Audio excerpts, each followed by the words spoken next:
drama in the world of haute couture. Dynasty, Dallas, Falcon Crest, you say it can never happen in real life. Oh, yes, everything was possible.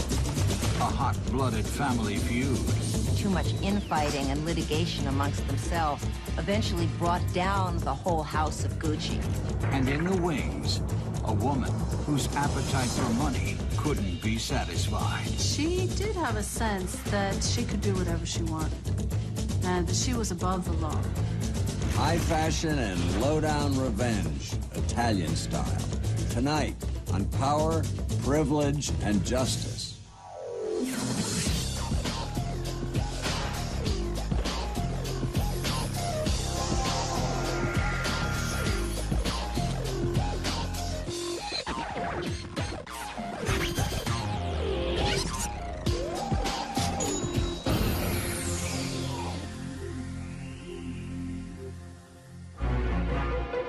March 27th, 1995, Milan, Italy, 8:30 a.m.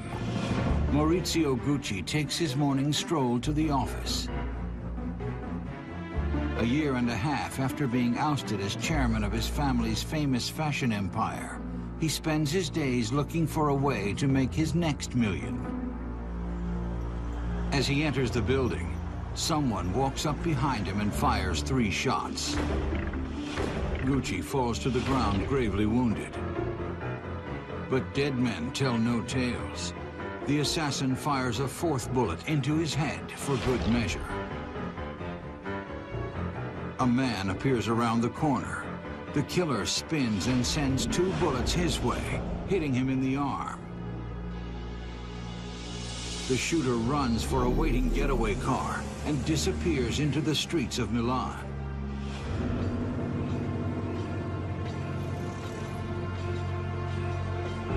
When I heard that one of the Guccis was gunned down, my first thought wasn't, did he have any enemies, but which enemy actually pulled the trigger?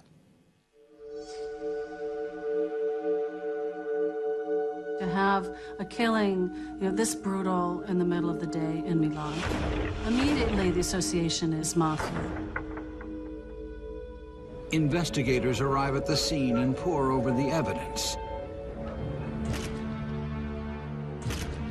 At first, it looks like a typical mob execution, but that theory quickly unravels.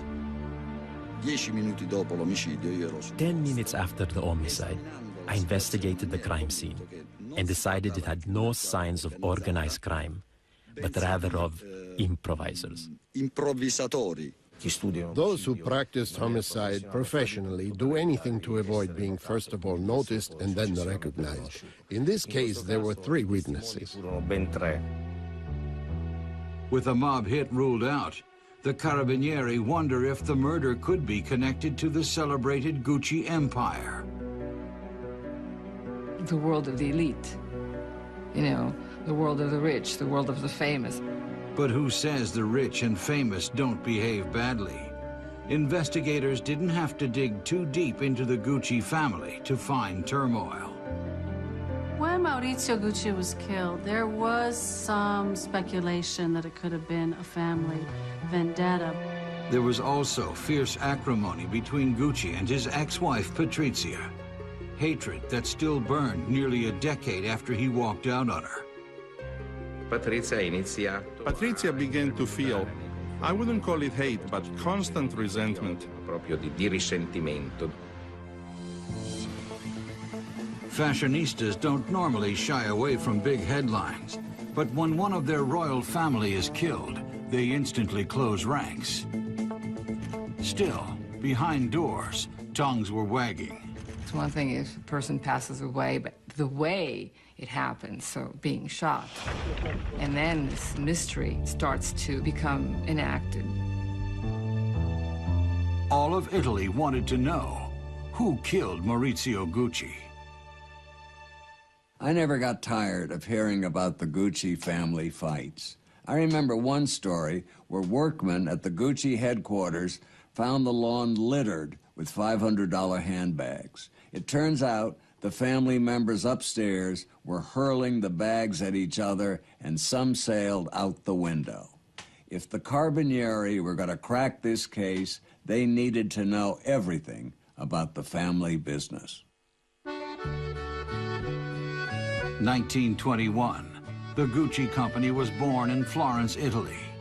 Here, Guccio Gucci started a modest leather goods shop to cater to the city's elite. He took advantage of the area's long history of artisanship. Over the next 2 decades, Gucci leather grew and flourished. Guccio's 3 sons joined the family business, and soon there was talk of expansion. When the founder of the company wanted to just stay in Florence, the sons were going, let's go to New York, let's open a shop in New York. And Guccio Gucci was saying, why do we have to do that? Let's just stay in Italy. But the sons recognized that moving to New York was important. It would give you access to a whole wider world of fashion. The expansion brought Gucci a swanky new clientele.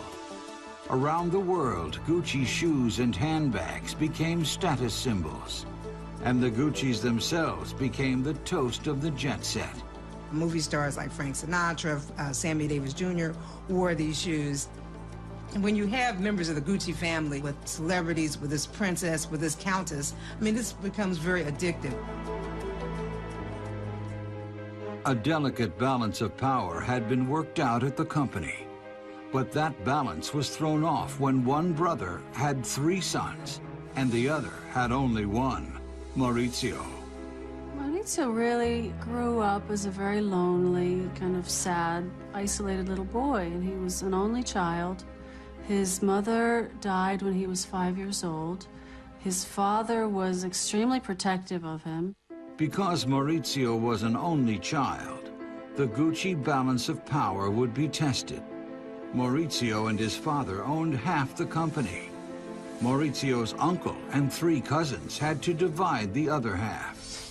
Gucci is like a lot of family businesses in Italy where you have, a lot of heirs. And, once you get to that 2nd, 3rd generation, what happens is all the shares of the company are split so that, you have all these different kind of fiefdoms that often occur in different companies. Although the business was all in the family, the money was not. Many financial secrets were hidden from the younger generation, and soon Paolo Gucci started prying. He wanted to know why in 1978 the Gucci shops in the U.S. did $48 million in sales, but showed no profits. What Paolo didn't know was that most of the money was being siphoned into offshore accounts by his uncle and father. The animosity built until Paolo uncovered documents exposing his papa's creative accounting and sent them to U.S. courts. Because of his own son, 81-year-old Aldo Gucci would spend a year in a Florida jail. But Paolo wasn't the only young Gucci stirring up trouble. Maurizio, the shy and unassuming cousin, had fallen for a woman named Patrizia Reggiani. She was allegedly born the love child of a waitress and a trucking baron. Her mother's subsequent marriage to the trucking king ensured Patrizia a life of wealth and privilege. Maurizio was smitten with this Elizabeth Taylor look-alike. His father, Rodolfo, wasn't. Rodolfo was concerned that Patrizia was really a gold digger and that she didn't care about Maurizio as much as his name and his fortune. And he didn't like her, he didn't trust her. Standing up to his father for the first time, Maurizio married Patrizia. It was months before Rodolfo would speak to Maurizio again and welcome him back into the family business. In the meantime, Patrizia went to work sculpting her masterpiece. Her goal? To turn meek Maurizio into a corporate lion. She honed his business skills and introduced him to the social elite, but the Guccis never accepted her.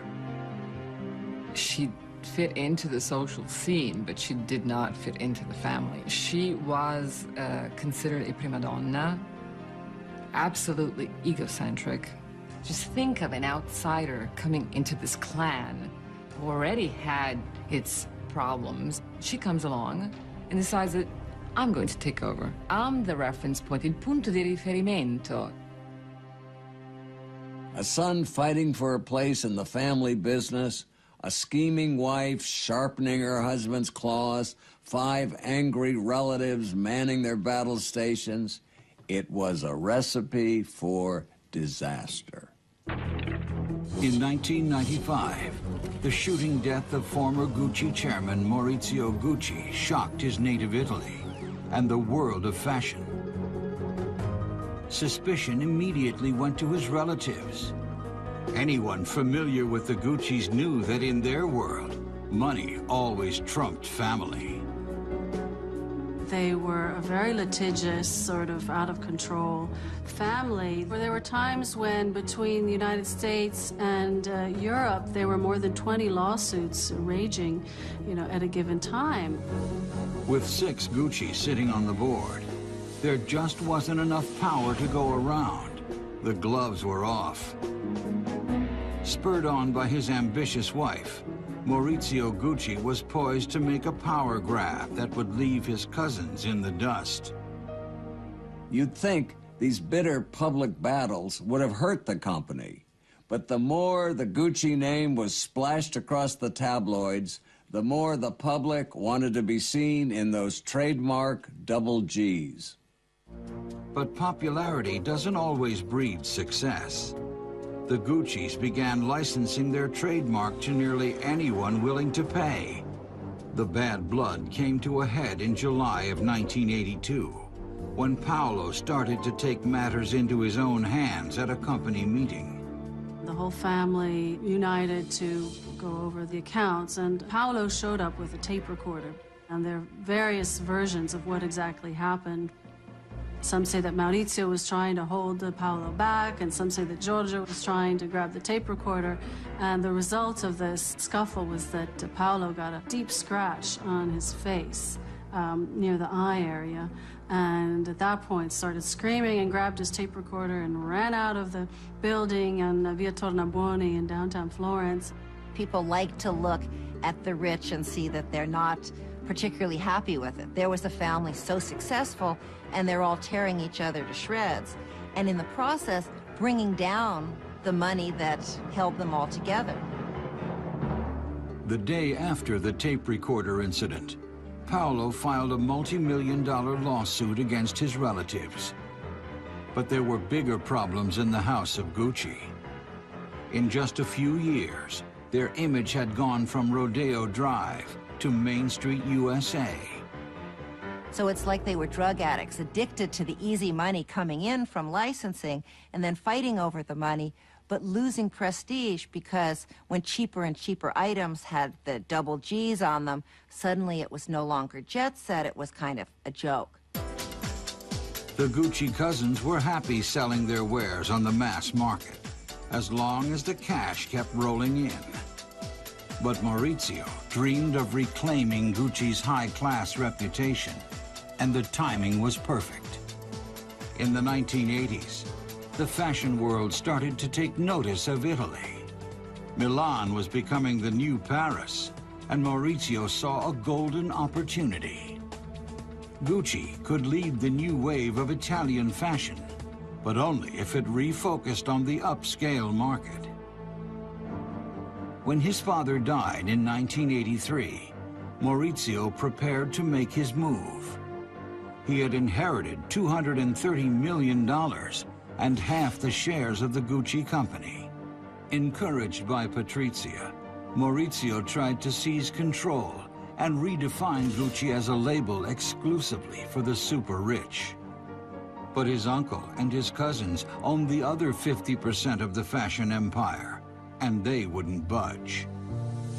Why would I want to listen to Maurizio Gucci when I am Paolo and I know what is best for the company? Everyone was very rich, and so the heirs obviously, they got greedy like everyone else. They wanted to keep this gravy train going, and that was in conflict with what Maurizio Gucci wanted. With all of his business maneuvering, Maurizio had less patience for Patrizia, and less time for their two daughters. Patrizia was nattering at him and criticizing him and complaining that he wasn't enough of this, he wasn't doing enough of that, and she could do it better. She had her way with him for a while, but at a certain point, he just had enough. One day, he packed his bag, it was just an overnight bag. He told Patrizia and the girls he was going down to Florence, to the Gucci factory and headquarters for a business trip, and he kissed them goodbye, and he left. And he never came back. Patrizia had grown accustomed to $900 bedroom slippers, daily visits to the most fabulous Milanese hair salon, $300,000 shopping sprees, all the perks of being a Gucci wife. Even after the separation, she kept a close eye on Maurizio's financial affairs. Just as Maurizio was ready to pull the trigger on his plan to restructure the company, a bombshell hit. His resentful cousin, Paolo, had sent Italian authorities a dossier proving that Maurizio had purchased his $1 million yacht using funds from his father's old offshore accounts. A clear case of tax evasion. When Italian authorities came for Maurizio, he panicked, hopped on his motorcycle and headed for his country villa in the Swiss Alps.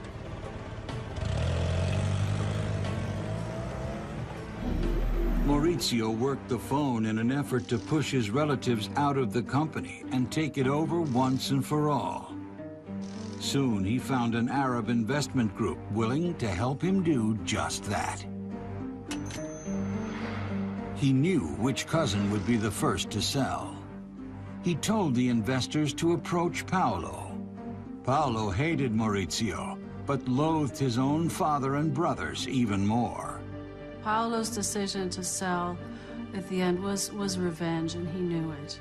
It was just a matter of time before the remaining relatives sold out to the investment company. Eventually, Maurizio was cleared of the tax evasion charges. He was now free to run the company as he saw fit.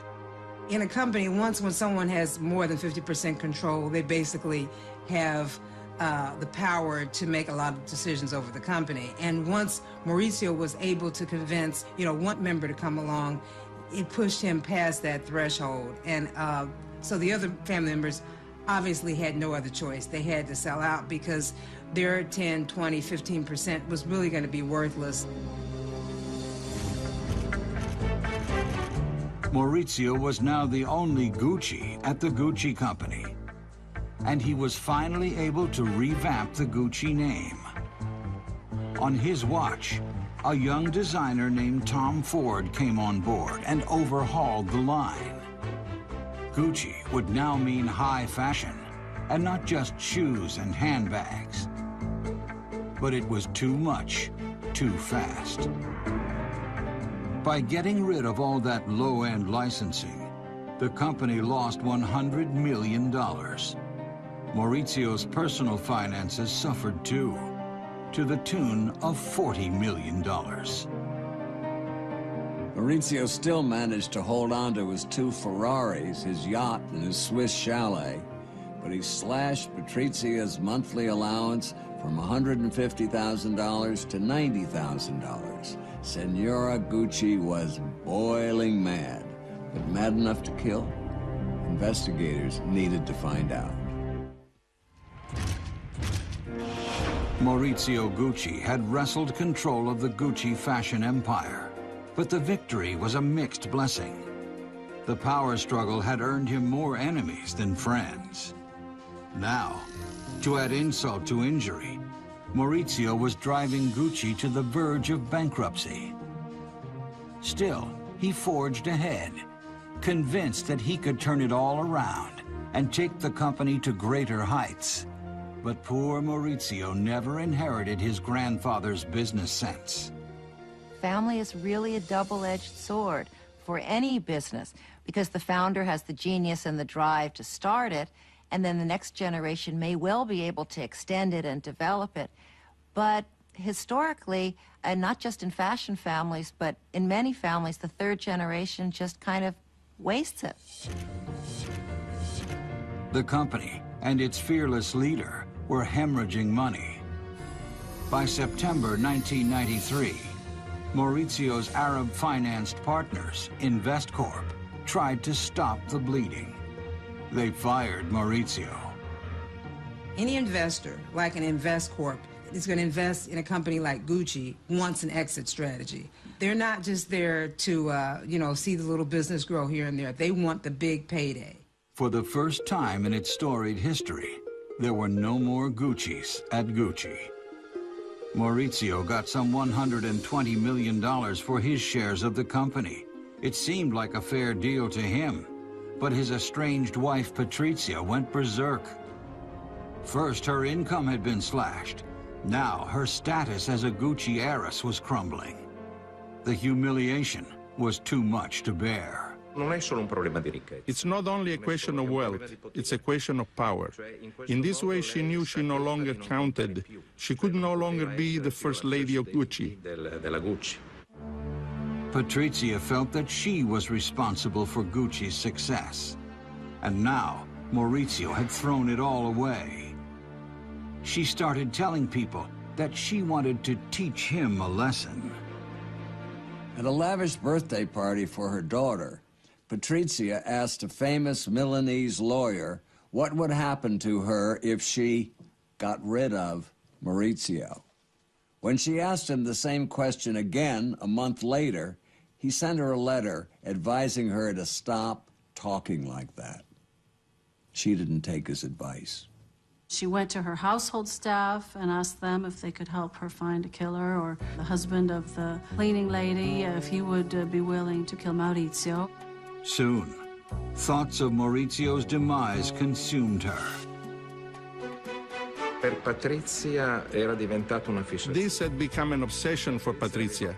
She had become so resentful toward her husband that she would ask many people how she should kill him. But then, in the spring of 1992, Patrizia Gucci was diagnosed with a brain tumor the size of a billiard ball. Patrizia told me that the day she was being wheeled into the operating room to have a brain tumor removed, Maurizio failed to show up. Luckily, the tumor was benign, but doctors did not want to add to her stress. They asked ex-husband Maurizio not to come to the hospital to support her. Instead, he sent flowers signed simply, Maurizio Gucci. She didn't get over it. She kind of logged it as one of many wrongs that she felt that he had done to her. When investigators uncovered Patrizia's journal, they found a disturbing entry. After the operation, she wrote vendetta, revenge. On November 19th, 1994, after almost 10 years of separation, Maurizio and Patrizia's divorce became final. Most divorcees would be thrilled with an annual stipend of $850,000 and homes in Milan, New York, and Monte Carlo, but Patrizia called the offer a mere plate of lentils. This little carnivore wasn't going to settle for anything less than prime rib. Not long after being ousted from his family business, Maurizio Gucci seemed to have a new lease on life and a new girlfriend, a Milan socialite named Paola Franchi. The lovebirds moved in together and built quite a nest. Together, they renovated a huge flat on Milan's posh Corso Venezia and filled it with exquisite art and furnishings. A location where the rent alone was a hefty $250,000 a year. Patrizia, the ex-Mrs. Gucci, grew livid, and not just because Maurizio had found a new love. Patrizia was very worried, both that he would spend it all away, and if, by chance, Paola should have children, then they would inherit, and then there would be nothing for her, because she was essentially spending the daughter's money. Maurizio was spending hand over fist, and money was going out a lot faster than it was coming in. Since his departure from Gucci, he'd yet to find the kind of job that could keep a girlfriend and an ex-wife happy for long. He still had millions in Gucci money, but when Patrizia found out that he was using it to finance risky ventures like casinos and shipping, she panicked. Maurizio was a lousy businessman. If he kept going like he was, he could lose it all, and she would be left penniless. But if something unfortunate were to happen to Maurizio, if he was out of the picture, the money would be safe. Patrizia turned to her best friend, a woman named Pina Auriemma, and asked for advice. Pina shared Patrizia's interest in clairvoyance and the occult. Certainly, they could figure out what to do if they put their minds together. Pina would take her around to these people. So they really resorted to these kind of superstitions and spells.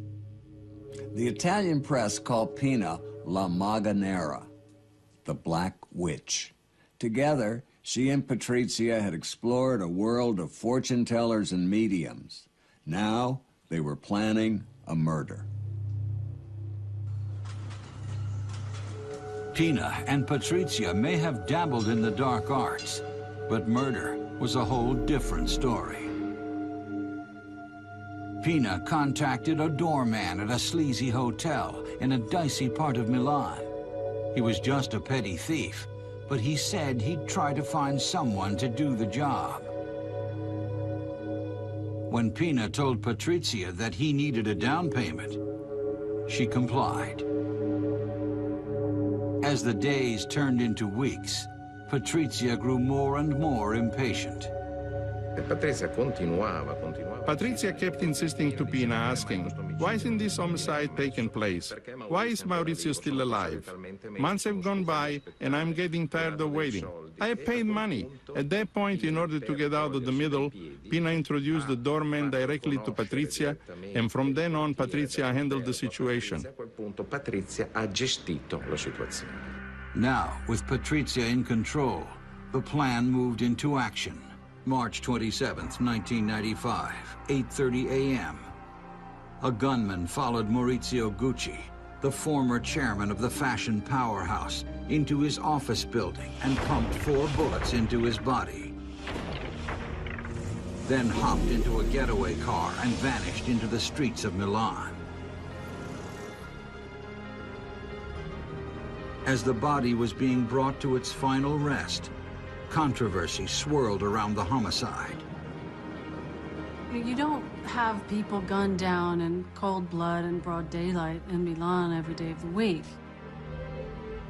Witnesses identified the killer as a 40 to 45-year-old man in a denim jacket and a baseball cap. Investigators knew that the victim had his share of enemies from his years of bitter business dealings. But Maurizio's girlfriend, Paola, pointed the finger toward another suspect. It was indicated by Paola Franchi that it was pretty clear that Patrizia was looking for a killer that could murder her husband. On the day of the killing, Patrizia Reggiani Gucci made another entry in her journal. The one that was on the day that Maurizio died was Paradisos, which was a Greek for paradise. If you're going to plan a murder, don't document it in your diary. But Patrizia was a woman on a mission. The day after the murder, she stormed Maurizio and Paola's luxurious love nest, loaded for bear. Her ammo? Eviction papers, filed on behalf of Maurizio Gucci's daughters less than 3 hours after the murder. Paola Franchi was to collect her belongings and hit the road. The ex-wife was moving in. While Patrizia luxuriated in her new home, investigators struggled to piece together the case. The ex-wife was a suspect, but there were plenty of business associates to rule out as well. Prosecutors spent day after day in the Gucci home office, searching for dark secrets or the slightest hint of a murder plot. They came up empty-handed. They also revisited the mafia angle. Tra l'altro gestivo numerosi collaboratori di giustizia, cosiddetti. I also dealt with many informants, or stool pigeons. During the investigations, I would repeatedly ask them if they knew anything about the Gucci homicide. None of them ever told me that homicide could have anything to do with organized crime. Nessuno di loro mi ha mai detto che quell'omicidio poteva interessare la criminalità organizzata. The case was getting cold. 2 years went by. Investigators were sure that Patrizia had something to do with the killing, but they had no way to connect her to the shooter. Then, out of nowhere, Filippo Nini, chief of the state police, got an unexpected call from a down-and-out restaurateur named Gabriella Carpanese. He said he knew who killed Maurizio Gucci. Chief Nini arranged to meet Carpanese at a cafe in the seedy section of Milan. Io arrivai qui con l'autista, il quale si fermò qui con la macchina. I arrived with my driver, who stopped here with his car. I got out and on foot went toward the end of the street. 10 feet away, on the opposite side of the street, I recognized Carpanese, who had described himself as a very tall, heavy-set person with a red jacket. Che indossava un giubbetto di colore rosso. Carpanese told Nini that a man named Ivano Savioni was bragging about his involvement in the Gucci murder. Savioni was a doorman at a sleazy hotel and a friend of Pina Oriema's. È stata molto importante la collaborazione del Carpanese. It was very important, Carpanese's collaboration. He was at our disposal. He wore a wire. We convinced him to speak with Savioni to hear directly from Savioni what he told us. Dalla voce del Savioni ciò che lui aveva raccontato a noi. On tape, Savioni said that Patrizia's friend Pina had contacted him about killing Maurizio Gucci. Savioni called a pizzeria owner he knew, and the pizza man contacted a mechanic who lived behind his restaurant. The mechanic agreed to do the job. Unbelievable. Patrizia had millions at her disposal, and what kind of a gang does she hire? A tarot card enthusiast, a porter at a flea-bag hotel, a pizza man, and a mechanic. It's a miracle the plan ever got off the ground. Patrizia didn't have the slightest inkling that the cops would unravel her plot. For 2 years, Patrizia lived in luxury in the apartment that Maurizio had furnished for his girlfriend Paola with her 2 daughters, and thought that she had gotten away with murder. Little did she know police were closing in on her. They tapped her phones and surveilled her activities. Now, cops finally had enough evidence for an arrest. On January 31st, 1997, at 4:30 a.m., they surprised her at home. She asked the police officers to wait for her a moment, and when she came back, everybody gasped because there she was in a full mink fur and gold and diamond jewelry. That's Patrizia. La Patrizia Reggiani disse che lei... Patrizia Reggiani said she absolutely did not want to give up her jewelry or her fur, because wherever she went, they went with her. Abbiamo lasciata fare, effettivamente. We let her go, and the first thing the guards did in jail was to confiscate her jewels and put them into a box. Messi in una scatola. She had once told reporters, it's better to cry in a Rolls Royce than to be happy on a bicycle. Now, Patrizia was going to find out what it was like to sob in a jail cell. 3 years after the shooting death of Maurizio Gucci, his ex-wife Patrizia and her accomplice, Pina Oriema, awaited their court dates from the confines of Milan's San Vittore prison. The prosecution had a solid case against Patrizia, but they wanted more hard evidence. In the months leading up to trial, they raided her jail cell and turned up some incriminating bank statements. The documents showed withdrawals in the exact amount that Savioni, the doorman who hired the killer, said he received. If that wasn't enough, Patrizia's best friend turned on her.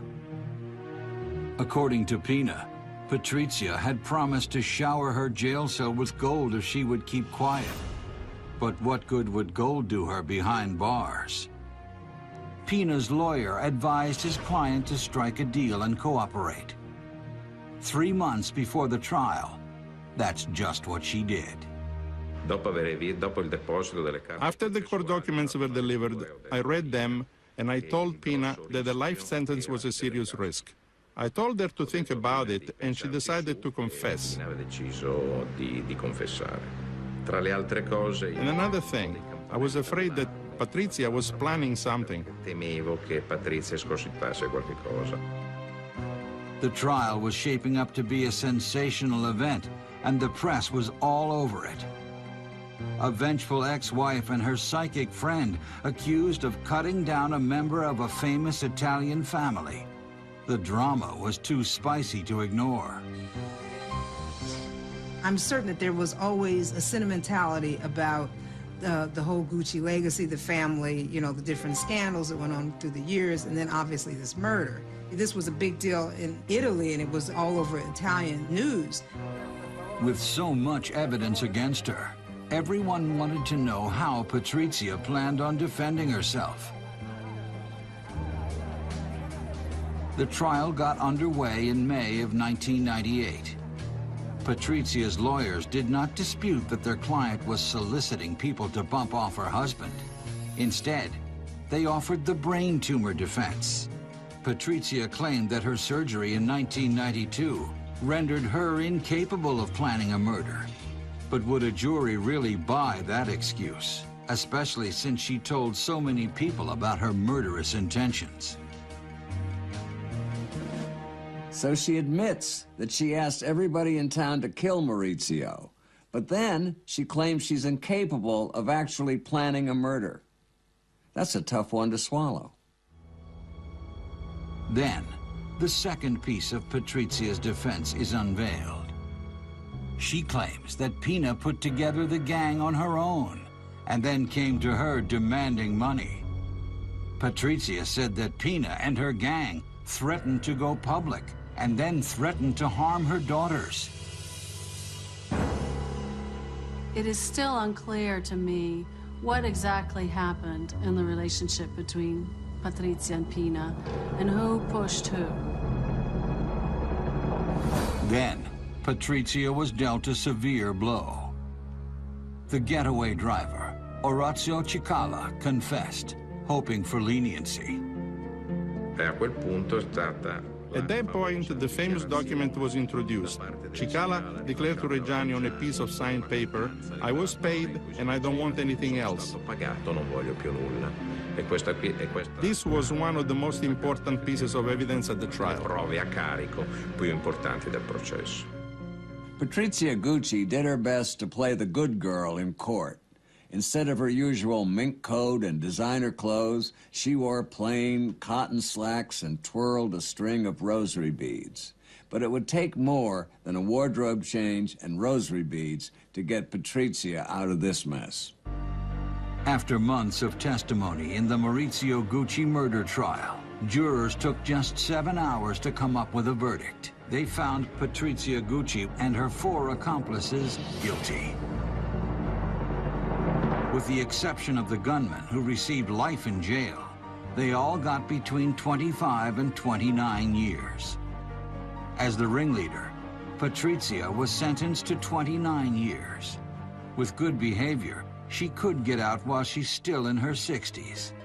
At that point, she'll probably go back to living off her daughter's Gucci inheritance. But for now, prison is a far cry from her palatial home on the Corso Venezia. In jail, she has endured attacks by other inmates and bouts of seizures stemming from the brain tumor she had removed in 1992.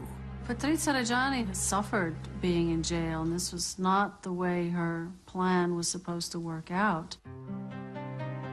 Her daughters, Alessandra and Allegra, both support their mother and avow her innocence. In fact, the younger daughter, Allegra, began studying law with the expressed motive of helping to free her mother. The family filed a new appeal based on familiar grounds. They produced medical evidence suggesting that Patrizia's brain tumor and subsequent surgery left her without the ability to know what she was doing. I've heard some pretty wild defenses in my day, but the insanity defense for taking out a contract on someone, pretty far-fetched. In July 2004, the Italian courts agreed to reopen the case. Meanwhile, the Gucci company has expanded to become the Gucci Group. Today, it is one of the premier fashion companies in the world. Gucci's this kind of miracle story of a house that grew and then crashed spectacularly and then, amazingly enough, reappeared out of the ashes. Gucci became everything Maurizio dreamed it could be, although there isn't a single family member involved in the publicly held firm. Today, the House of Gucci is known exclusively for its high-end fashions, not for the lowbrow squabbling of the family it's named for. The Gucci saga really shows that sometimes fact can be more incredible than fiction. You have a son who sends his father to jail, a cousin who sends his cousin into exile. You have an ex-wife who has her husband gunned down in broad daylight. And if you tried to make this story up, nobody would believe you.